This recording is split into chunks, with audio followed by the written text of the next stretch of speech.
to Emily Spins It. I'm Emily, and today I'm with a very special guest. This is Tansu. Hello, Tansu. Hi, so happy to be here. I'm so happy to have you. Can you maybe introduce us to who our little special guest is?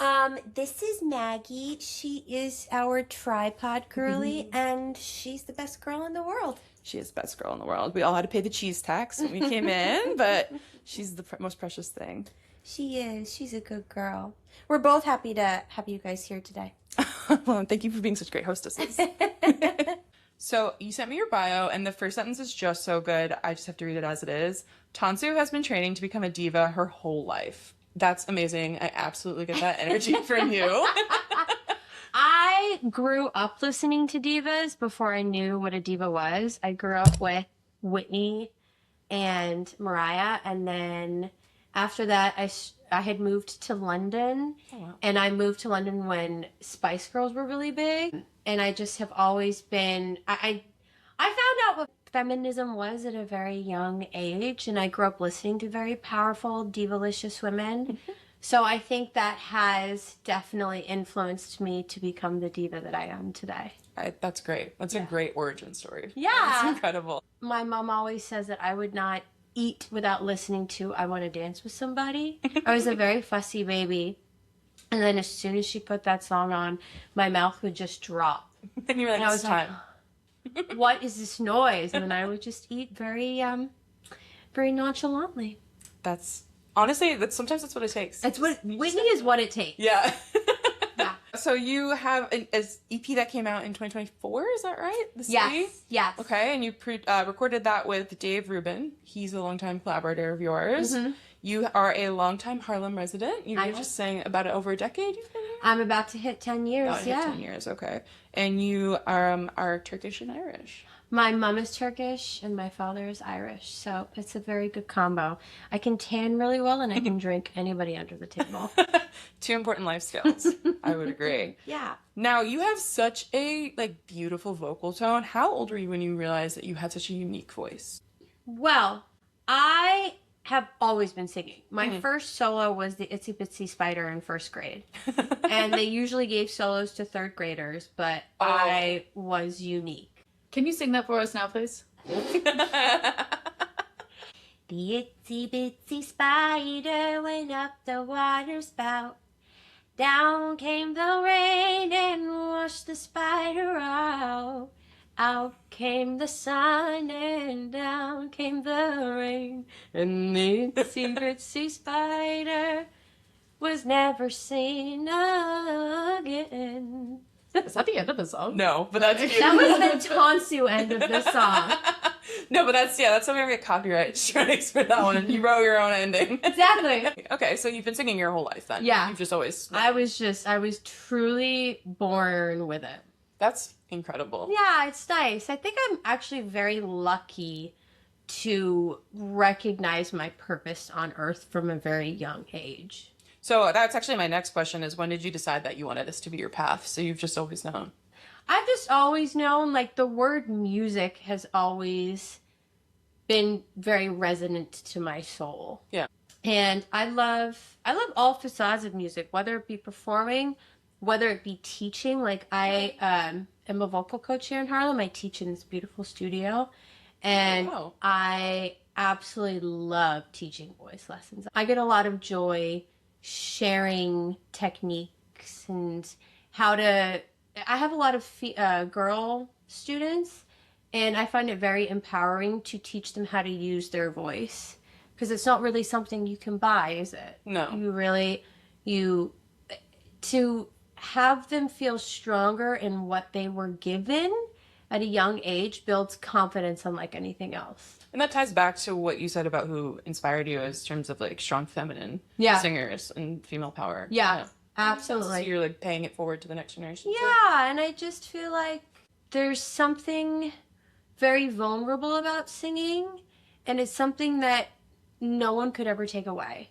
Right. Unless you're the Little Mermaid and you're dumb and you give up your voice for a man. Yeah, don't do that. That plot pisses me off to this day. But anyways. Yes.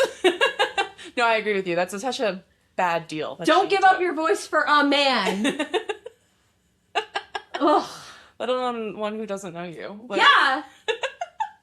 You have a fin. Yeah. He has legs. You guys are not destined to be together. No, that sounds way too complicated. Yeah. Not worth giving up your voice for. Absolutely not. Keep your clam bra and stay under the sea. Yeah, I'm sure there's a lovely man down there. Yeah.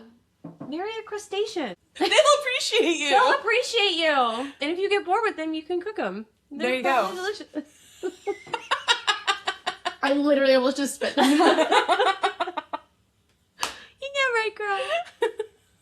Your mommy is crazy. So tell me about it. I live here. Wait, I love that she's lined up to the microphone like it's interviewing. Yeah. She has some shit to say. Yeah. Let her No, I speak. Let appreciate women it. speak. She's going to be like, Mom, tone it down. So what's the first show you ever remember attending? The first show I remember attending was Ricky Martin.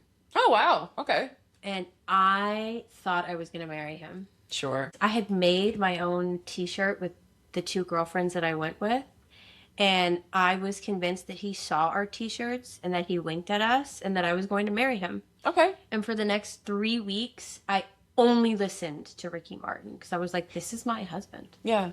And that's fine. And then But I have to support him. And I have to support him. Yeah. And Is this in London? This was in London, yeah. Okay. Yeah, that was the first concert. It was amazing. This is when he had released, I would show age, is when he released Livin' La Vida Loca, and he came on stage on a car Oh, wow. in leather pants, and it was an incredible show. I believe it. He's a performer. Like, even... I saw him in Evita, actually. Oh. Yeah. He was incredible. Oh, yeah. No, he's actually, like, really amazing. Yeah, I loved him. So, obviously, your first solo was in first grade, but what's the first show you really put on? So, my first big breakout role was in 4th grade, and I was Jasmine in Alibaba, which was the first version of Aladdin. Mm-hmm. And I remember on stage, I felt really cute because I was wearing a crop top in 4th grade. No one could stop me. And Tansu knew who she was from a very young age. And my first solo was I Can Show You the World. Just such a nice one. Such a nice song. So, and then I was in musicals from 4th grade on, like 4th grade, 5th grade, 6th grade, up until I graduated high school. I think my biggest part was I was Ariel in Footloose. Okay. And that was a vibe because my mom got me red cowboy boots from Texas, which I still have to this day. And then I went to Berklee College of Music, and I was in a few performance groups when I was at Berklee. Okay. And I love my alma mater. And Yeah. I was able to perform. It was always like a cover ensemble. So I did a lot of gigs. We did Boston Jazz Fest. We did a lot of shows for donors. So we would play a lot of like bigger shows for people to donate money to the school, even though they weren't paying us. Yes. And then after Berklee, I was actually in a wedding band for a while. Oh, wow. One of my first gigs out of college. That would have been fun. It was great because I really, really learned how to utilize live vocal technique. Yeah. Because you have to have so much energy And also as a the wedding singer. like variety of music you wanted to know. Yeah. Mm-hmm. And you have to be on it. Yeah. Like you're wearing your in-ears and they're calling the song as the song is beginning. Yeah. So you just have to be ready before you even know what's going to happen. And I really learned stronger breath technique. I remember my first wedding weekend we did a bar on Thursday and then a wedding on Friday night, Saturday night, and Sunday afternoon. And Oh my God. by Sunday afternoon, I had blown out my voice. Yeah. And then taking away from that weekend, I said to myself, I need to be better at this. Not that I was a bad singer, No. but just I need to sustain my voice in a healthier manner. And that was the biggest takeaway I had from that gig. And then I did that for 3 seasons, and I got the gist of it. You learn how to, you don't blow out your voice at the bar just to impress the Yeah. people there. You have to maintain vocal health, make sure you're using your bigger notes for the bigger moments of the weekend. That's also really what I teach in my voice lessons too. Like I really pride myself in having healthy vocal technique. And then when I quit the wedding band, I don't love talking about it, but it's worth talking about. I used to travel with the wedding band. It was a New England-based band. Mm-hmm. And we would get hotels, and I'd have to sleep in the same room sometimes as some of the other members. And one morning I woke up, and the MD of the band had his hand on my breast. Oh, no. And I was in such shock. I was 24, 25. Oh, my God. And I quit the next day. I did the wedding that night, and then I quit. Yeah. And then I was like, I'm not doing this anymore. God, but, like, that's awful. Yeah, it was terrible. Fuck you, Pete. So then I got a gig at Sweet Sound Studio on Houston and Broadway, where I was the in-house vocalist. So I did a lot of voiceovers. I did some tracks for random DJs. This was back in 2015, 2016 when EDM was getting really popular. Yeah. And everyone needed like a strong vocal like hook. Yeah. Yeah. And that is also, I started working with the studio owner on my own music. Mm-hmm. And I had my first show as a solo artist at Bowery Electric. R.I.P. I know. Oh, it was a great, I was living on Ludlow and Rivington at the time, so I loved being able to walk to my gigs. Yeah. Okay. That's really a crazy journey. Like, yeah. Yeah. But it proves that you've just been such a strong vocalist from the beginning. Like, you didn't play any instruments, I guess, right? I play piano. Play piano? Okay. Just to, like, get by. Yeah, I think piano is, like, the most useful instrument to know no matter what you do. Just 'cause it's got all of the notes laid out. Yeah. I've always wanted to play bass. Oh, okay. I've always wanted to do it, but every time I pick up my husband's guitar, he also has a bass, I hold it and I'm like, wow, I have no idea what I'm doing. Yeah. And then I try to, like, move my fingers, and it's just, sometimes you just have to accept reality. No, me too. I can't play anything with two hands. I was a brass player, but I mean, not majorly, but like the three fingers were like all I can handle at once. Yeah. Anything with two. I agree with you. You just have to be like, it's not for me. And it's not, and I want it to be. Yeah. But, maybe next lifetime. That's all right.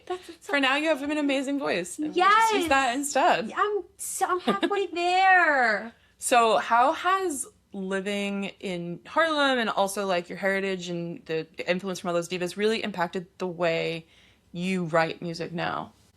Honestly, in terms of my songwriting process, what affects me the most is what I'm going through. Okay. So I'll take whatever emotion I'm feeling, and if I'm going through something really specific, I will urge my producer to drop what he's doing and take a moment to write with me.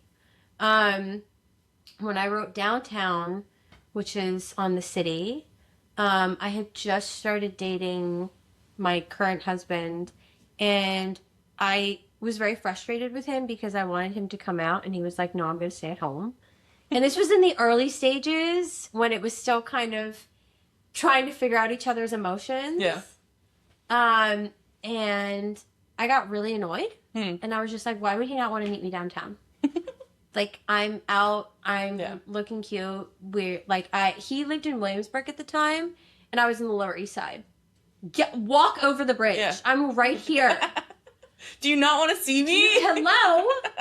So, and I had a couple drinks, and so I texted Dave, and I was like, I'm coming over and we're writing. And Downtown is about my frustration about him not meeting me. You have an EP coming out called 2, right? Yeah.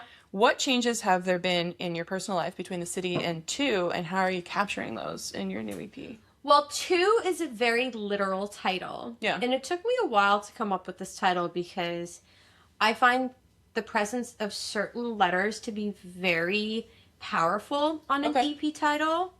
Like, I didn't want anything with the letter S because I just didn't like it. Sure. Even though TANSU has an S in it, I didn't want it as the title. The reason why I've named the second EP 2 is because literally it's my second EP. Yeah. And I'm also dedicating this EP to 2 lives.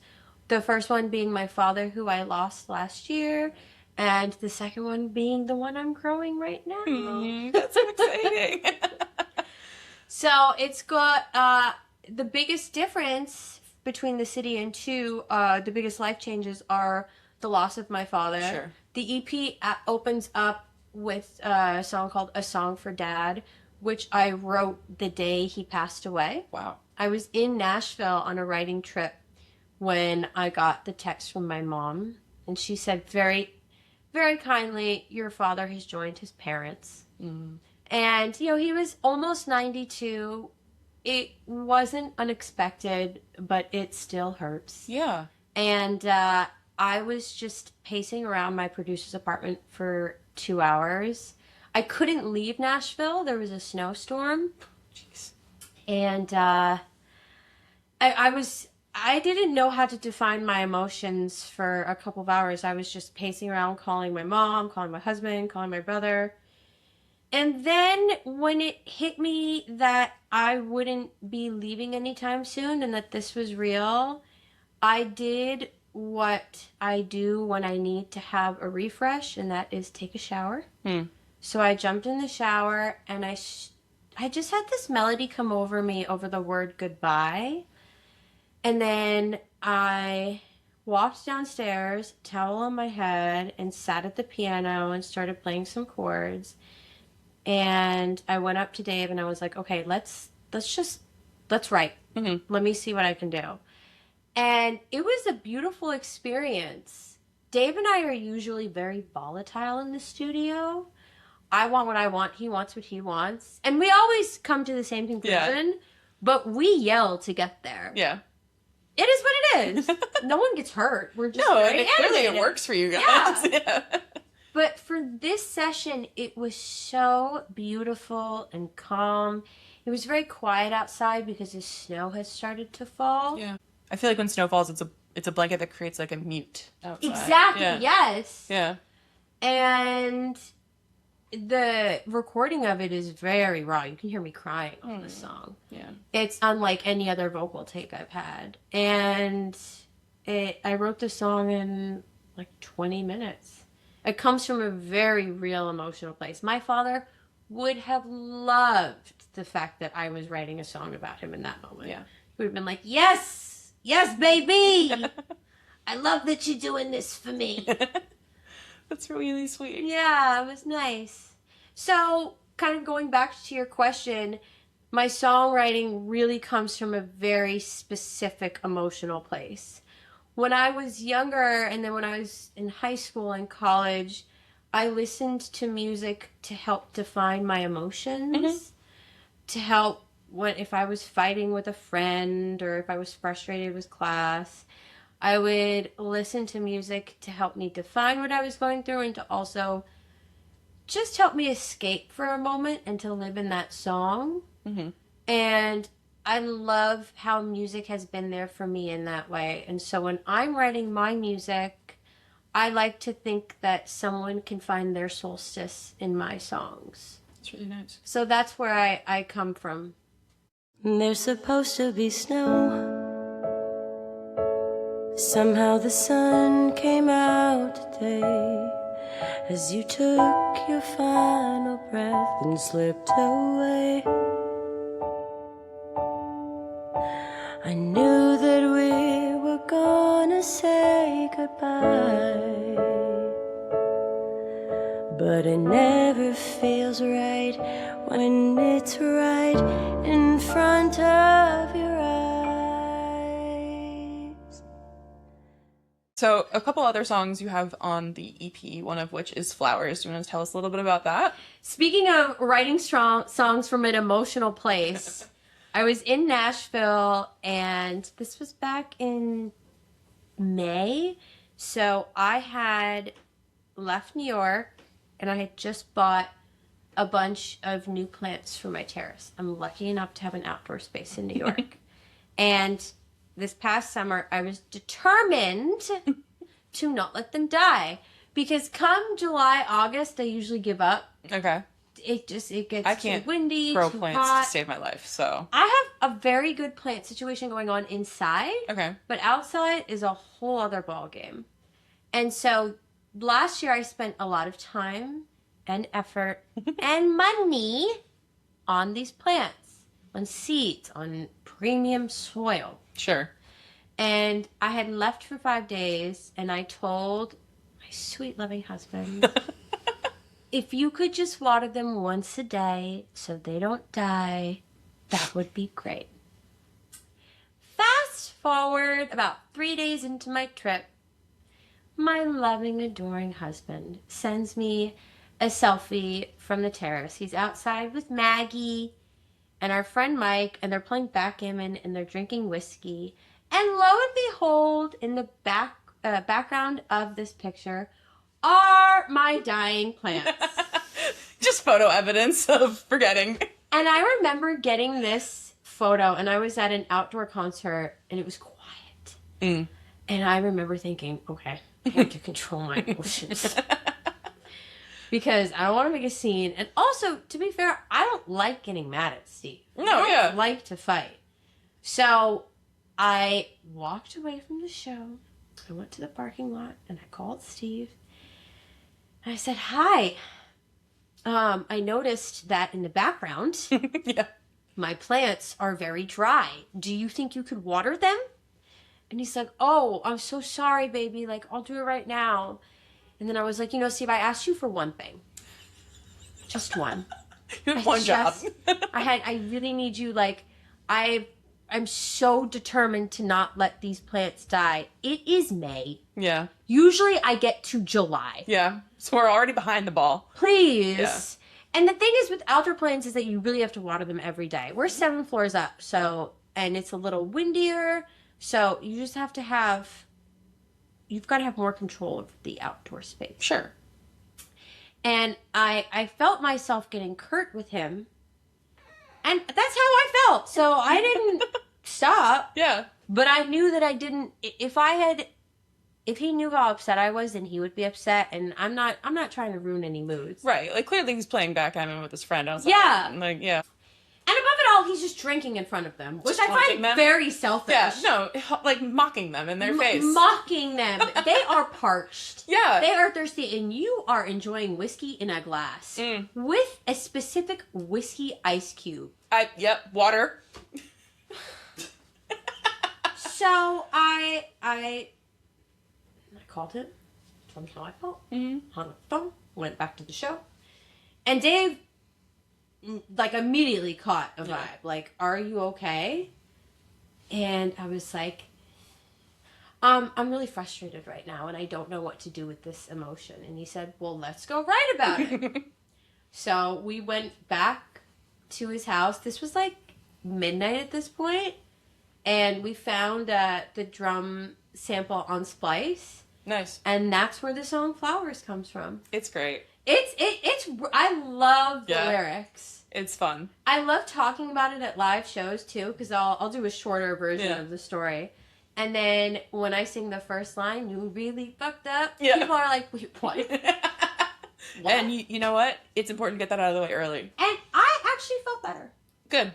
And then the next day, my sweet, loving, devoted husband sent me a video of him repotting all of the plants. Aw. And they did all survive.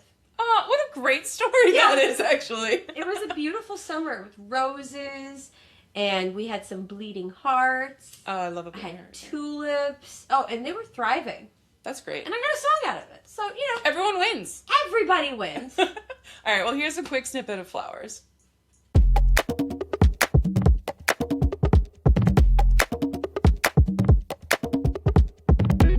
You really fucked up, how could you? You only had one job to do. It was so simple, just keep it green. How could you forget that one thing? You couldn't give my baby some water. You couldn't give my baby some water. Couldn't give my baby some water. Now she wilts away. Great. That was excellent. The other song we wanted to maybe take a listen to was Sanctuary. Yes, Dave and I feel like this is going to be the banger off of this next EP. It's good. It's really fun. I have a So feeling... sorry, the dog has gotten louder. Hey, Maggie. How did you just fall asleep She so just fast today? like doubled the volume. Double when she down. was yelling at me Hey, this I morning. just woke you up, honey. You can't fall asleep on the job. You're my assistant. It's fine. We're just bitches. You were Talking about music. Hell yeah, girls club. Girls Club. Just One of us should be snoring. It's You know so what? homey It's a in cloudy day. Yeah. It's cozy. here. It's cozy in I here. could barely get out of bed this morning. The ambiance is there. Yeah. I'm not gonna blame her. I wish I was napping. I mean, she this is would great. water my flowers. She would spit in them. Yes, she would. She would make sure. And then she'd go back to snoring. That's all right. So Sanctuary, we feel really good about. When I started writing this second EP, we started last January. The trip where my father passed away was like our first writing session for it. When I started writing this second album, I really wanted to focus on how I believe we're going into a phase of artistic renaissance where people don't necessarily need too much emotion in their music. Rather, they need music as an escape from the everyday world and they just want to dance. I agree. Something that doesn't sound bleak, but rather sounds hopeful and joyous and fun. And so when writing Sanctuary, I kind of took that feeling and wrote lyrics about it. The thought I had in my mind when coming up with the idea for the song was being on a dance floor, feeling a little overstimulated, but being with that one person that makes you feel like you're the only person in the room, and having that person guide you into a sanctuary. Just getting lost in the music, feeling really good about yourself, and just dancing all other feelings away. Mm-hmm. So that's the vibe of Sanctuary, and it's just really fun. It's upbeat. It's a dance bop.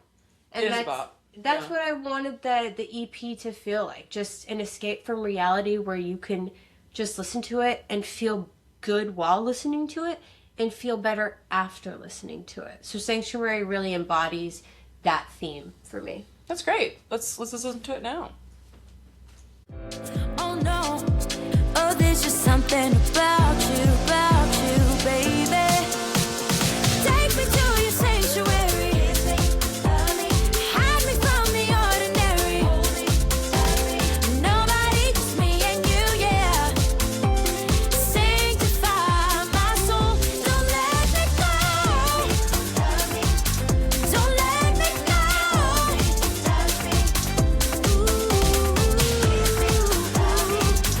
Don't let me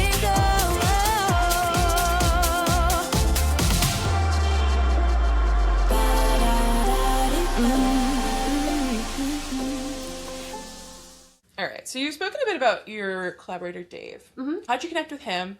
How have you found collaborators in the past? And what are some traits you look for when you collaborate? That's a great question. Thanks.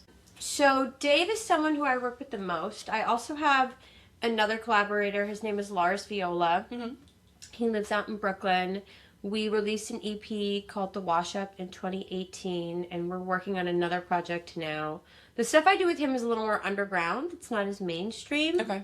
but I find it to be all the more special for it. And something I look for when working with a partner, whether it be Lars, whether it be Dave, whether it be someone new, is someone who makes me feel good about myself. Okay. And who also pushes me not in a derogatory way, but in an encouraging way. And sometimes, like with Dave, he'll be like, I know you're better than this, so do better. Mm-hmm. Instead of when I've worked with other producers quite briefly in the past, they'll try to compare me to others, and I don't do that. No. I don't like to be compared. It's actually very difficult for me to even think of who I sound like. When people ask me, oh, what do you sound like? Like, who's your music compared to? I never really have an answer. Yeah. Because I'm TANSU. Yeah. And that's enough. That's enough. Yeah. And so I appreciate when a producer will just stick to trying to make me better instead of trying to make me the new someone else. Sure. When I write about artists, I try really hard not to do that in a review as well, because that's not fair. They're their own person. I mean, I think it's, comparison can also be very flattering. Sure. And for someone else who doesn't know me, if they're trying to understand who I am, sometimes it's nice to have a more relatable point, like, oh, she sounds like so-and-so. But I don't know. It's always, like I said, it's always been difficult for me to figure out who I sound like because I don't know who I sound like.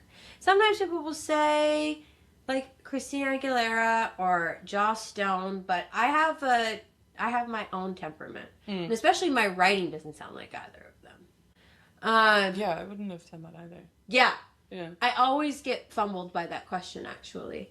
In terms of who I look for in a producer, someone who just wants to make me a better me. That's and great. not another better version of somebody else. I also like to work with people who I admire. Lars, my collaborator out in Brooklyn, produces his own beats and is also a rapper, and he has an amazing tone. I've worked with many other artists, and truthfully, I don't like being put on a record with someone whose sound I don't appreciate. Okay, that's fair.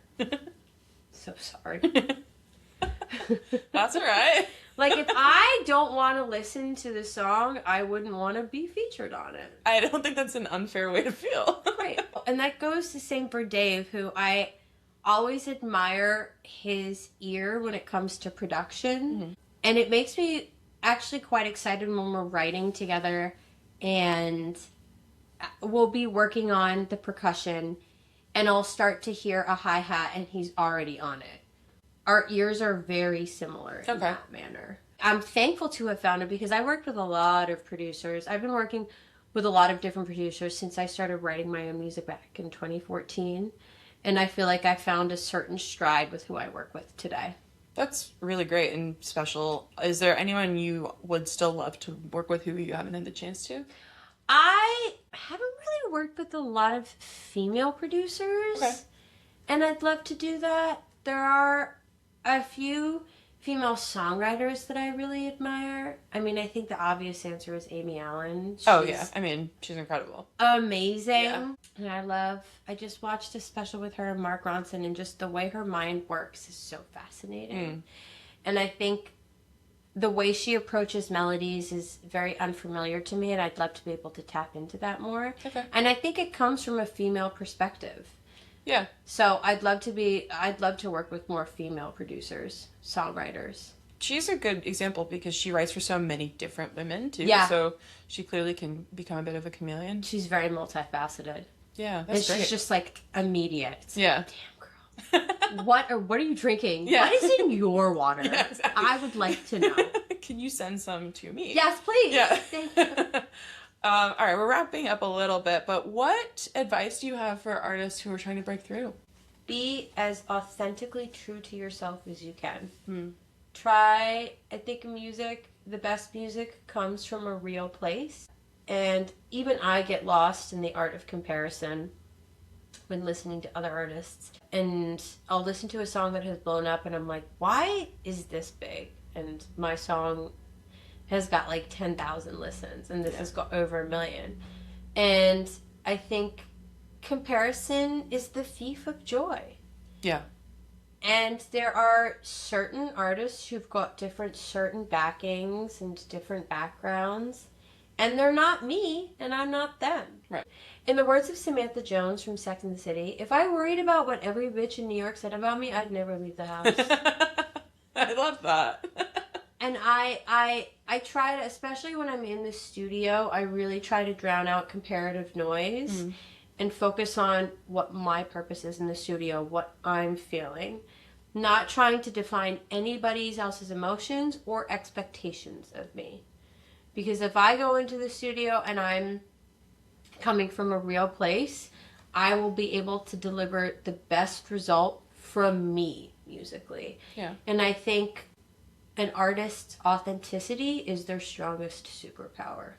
And especially as a young artist, you get a lot of suggestions and a lot of people telling you, oh, you should do this, you should wear that, you should play here, you should play with this person. And some of these suggestions are good, but if it doesn't feel like you, listen to that inner voice. Because you will only stay as true to yourself as you can be. Yeah. So that would be my strongest advice. It's very easy to get lost in these waters. That's great advice. We've had that one come up a couple times with other artists too. Like, clearly it's just so important. Yeah, and it also, like, going back to your previous question, I would work with some producers who would try to steer me in a different direction than what was best for me. Yeah. But I would think, oh, this is a great opportunity. They know what they're doing. But then I'd be really uncomfortable in these sessions. Yeah. And then I wouldn't sound like me. Yeah, not your best either. Yeah, exactly. So then I had to get the courage to be like, oh, this isn't the right music path for me. And it took me a while. I mean, I'm still walking down that path. For sure. As long as you can Different shoes continue every to put day. art Yeah. out. Yeah. Yeah. So you are expecting, very exciting. Are there any music traditions or any songs that you hold really dear to your heart that you're looking forward to sharing with your baby? Well, as I mentioned in the beginning of this interview, I would not eat without listening to Whitney Houston. Yeah. So I'm very curious to know if my baby's going to be the same. Okay. This is a hot take, but I'm not really looking forward to listening to cheesy lullabies. Okay. Or like these dumb songs with a bunch of fruits and puppets just bouncing around. Okay. Or these hokey-tokey children's songs. Yeah. So I'm going to try to skip that. I'm going to see if my baby will just start listening to, like, I don't know, Led Zeppelin. All right. Just start... Get really aggressive and just see what happens. Yeah. He's coming from a singing mother and a guitar-playing father. So I'm going to try to skip the lullaby phase. All right. Maybe I'll do my soulful Twinkle Twinkle Little Star. Or that rendition of what was that, the spider? Oh, the Itsy Bitsy Spider. Yeah. Yeah. Yeah, you can just do the lullabies. Yeah. That's kind of what I meant. Like, was there any songs that maybe you are looking forward to singing to them too? Oh, I'll sing about the sweet potato mash I'm making for him. Hell yeah. I sing about anything. That's how I grew up too. My family were like theater people, so. Oh, yeah? Yeah, they live. Oh, yeah. Yeah. You can make anything a song. Yes. Actually, the best example is my friends with young kids sharing their Spotify Wrapped. It's like only. It's like Baby Shark. Yeah. Exactly. Baby Shark or like Monster Trucks or other like Coco Melon. Coco Melon. Yeah. And I am going to try to skip that. Listen, if the I baby... don't think that's unfair. I just want him to be... I Yeah. want his ear to be strong. Yeah. And the thing is, if we have to do the Coco Melon, so be it. Yeah. Anything to make the kid happy. Of course. But... yeah, my hot take is I'm going to try to skip that and just get That's really funny into it. because my next question is always, what's your music industry hot take? So, Well, do you have another one? Or I is have that- another one. Okay. And I was actually, when reviewing these questions, that's the one I thought about the most. Okay. My industry hot take is that influencers are taking away from raw music talent. Okay. I think that in this day and age of social media, anybody can get famous, which is great. But then you've got these people who are so good on camera. Mm-hmm. They're beautiful. They speak their mind. They're funny. And then it gets to a point where they've amassed millions of followers, but they're just more... they're figures that people like to follow. And it gets to a point where it's like, well, we have to give their audience something else to follow. Yeah. Let's make them a musician. And it's like you already have a built-in paying audience, so what's another product we can sell them? Exactly. And music is, especially in the day and age of AI and Melodyne and Auto-Tune, it's really easy to make someone who's already so comfortable on camera, you can easily make them a performer on stage. And I think it's taking away from raw talent. Oh yeah, I agree. And I have a couple of specifics, but I'm I'm not going to do it because I'm not jealous of anyone. Right. I think that these influencers actually work hard for the fame. Sure. Like, they're working hard on these dances and these songs, and they're hiring. They're still going out there and doing the act of performing. Exactly. But they didn't grow up wanting to be musicians. Yeah. Right. They're maybe missing the behind the scenes work that someone else would have had. It's just not the path. That's not what they felt like they were here on Earth for. Mm-hmm. They've just been kind of molded into this public figure. Yeah.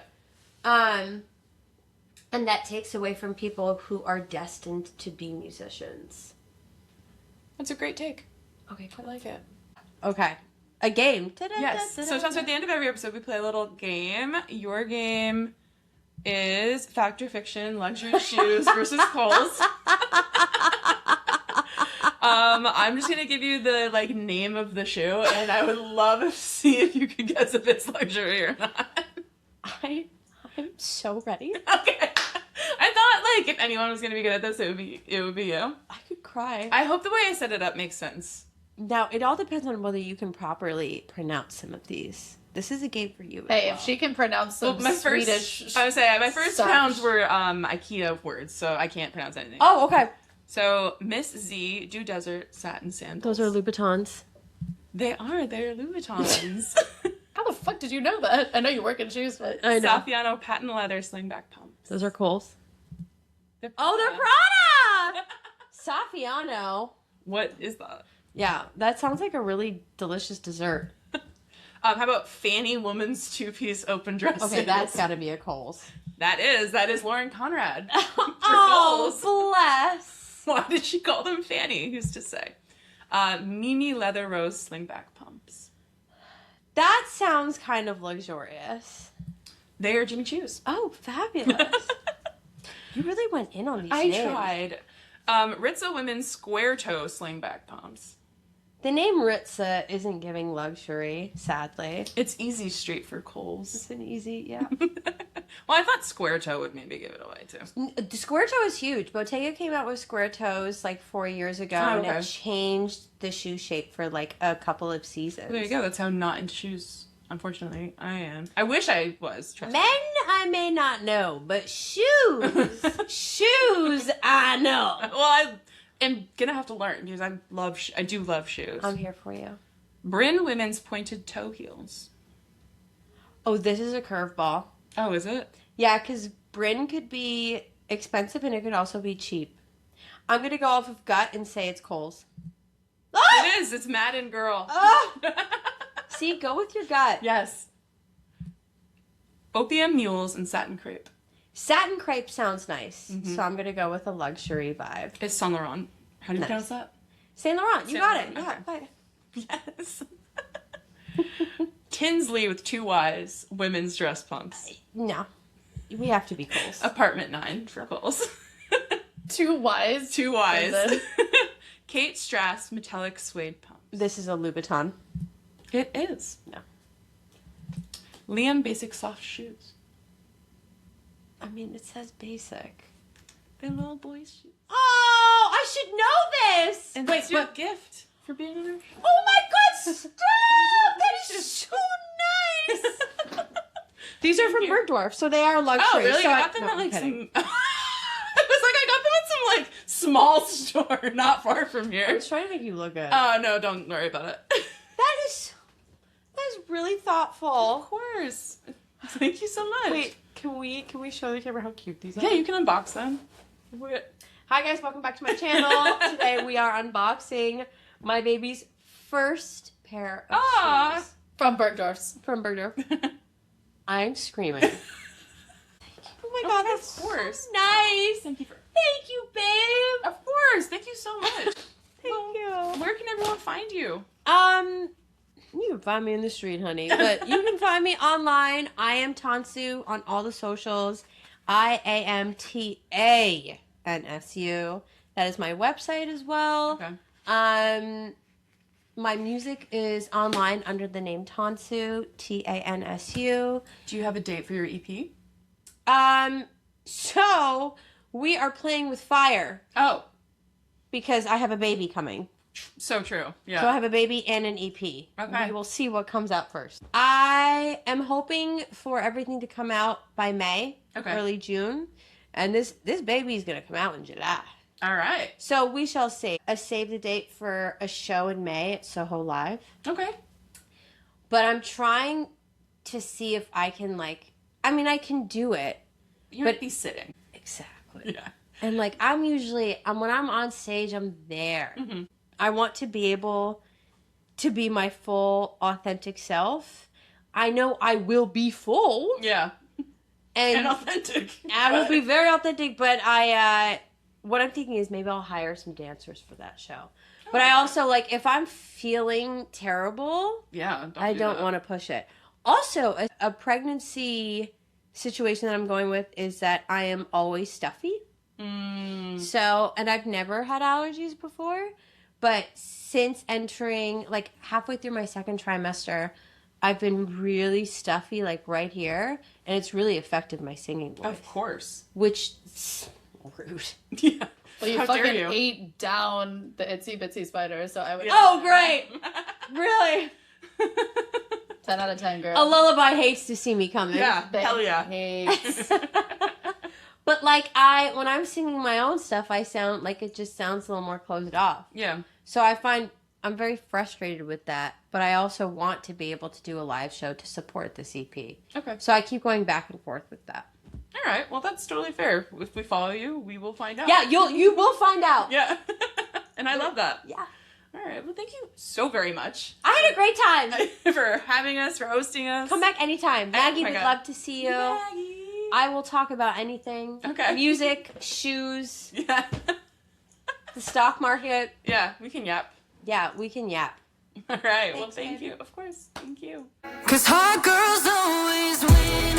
Thanks for listening to Emily Spins It, presented by the Indie Music Network and Not Dead Yet Media. This episode was produced by Heather de Armas and edited by me, Emily Mills. Our intro and outro music is Hot Girls Always Win by Really Blonde. If you've enjoyed the episode, please support the podcast by sharing, subscribing, and leaving a review.